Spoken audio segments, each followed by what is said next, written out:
Hi, guys. I'm Sarah with that hashtag show, and I am here with Timothy Bogart, the writer and director of Spinning Gold. Hello, sir. How are you? Very well, thank you.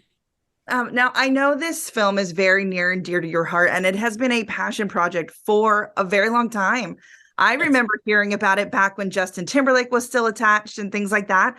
So, talk to me a little bit about how you kept this film alive, even through all the casting changes and production changes. But I think on the one hand, it was my father's story, so I couldn't just go, forget about it. So I do think Right. that my family wouldn't let me at Thanksgiving. What's happening with the movie? What's happening with the movie? So there was certainly a bit of like obligation, not just desire and joy. But more than anything, I always thought it was an important story to tell. Yes, it happened to be about my father, but I thought it was an important story beyond the confines of that fact. And so perseverance and waking up every day and understanding the story I was telling was about a guy who dreamed and refused anything but the fulfillment of that dream. So it was hard to not have that voice in my head every morning when I woke up going, well, what are you going to do today to move it forward? And so I just took the hits like he did, and made the pivots like he did. And ultimately, we are here today because of those lessons that he gave me. I love that. And I think this is such a special story. I did not know Neil Bogart, but like everyone else, we know his artists, whether it's with Casablanca or his other labels he created. For you, I love that this film is so interesting, like style wise. It feels like a big musical. It feels like a stage play. It feels like a drama and a comedy. Like so much is happening. How did you kind of finalize the feeling and the look that you wanted for this film?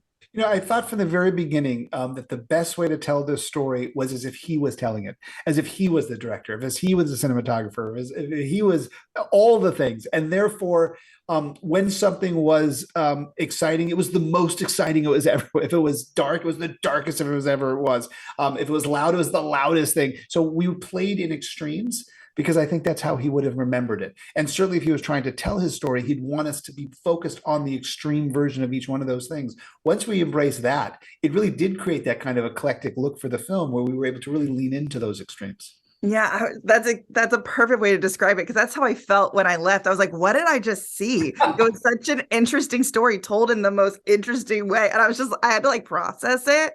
When you leave a film, you're like, what just happened in my life? I love that you say like the story is through your father's voice and his eyes. And I'm sure growing up, you've heard so many stories about your father, and they were told by many people with Yes. different memories. Do you Yes. have a story that made it into the film or not that you have so many versions for and how you had to like narrow it down?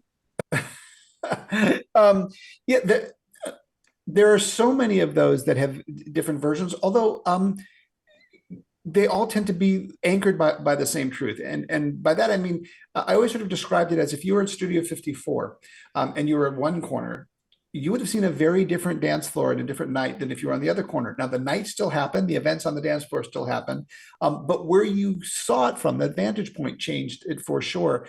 And I remember whether it was talking to Donna before she passed away, or talking to Gene and Paul, who were very helpful along the way, or talking to any of the artists along the way that helped contribute to me understanding. Certainly, George Clinton was incredibly helpful, who has this encyclopedic knowledge of every concert and what date and what set list they performed. They were all able to give me incredible stories, and ultimately they all were similar about the events. They just all, memory, you kind of become the star of your own memory. And so I think the emphasis on who was the most important player in those scenes potentially changed depending upon who the storyteller was. Absolutely. I always say like memory is perception because your perception is truth, Yes. right? And so I think that's really important. How funny. I love the idea of like George is like the encyclopedia of knowledge for you. Unbelievable. And you wouldn't think that for George, but No, never. The man that was a was genius. extraordinary. I love that. So for my last thing for you, we love to do this for social media. Give me a 30 seconds or less why everyone should come see your movie. I think we're at a time where dreaming has never been more important. I think believing in oneself has never been more important. I think understanding one's own power is the only power that ultimately we all can control. And I think this is a story of a bunch of dreamers who had that understanding of their own power. It was a fairy tale that just happened to be true with people that just happened to exist. But I think the message and the meaning of that journey is as relevant and important today. And I hope people go for the ride of their night. They will tap their feet on the floor. They will hopefully dance around the aisle. And like you, they'll walk out going, what did I just see? And what did that mean to me? And I think there's a message there that will land for them. Absolutely. Thank you so much. That's my time. And I hope everyone goes out and checks out Spinning Gold. Thanks so much.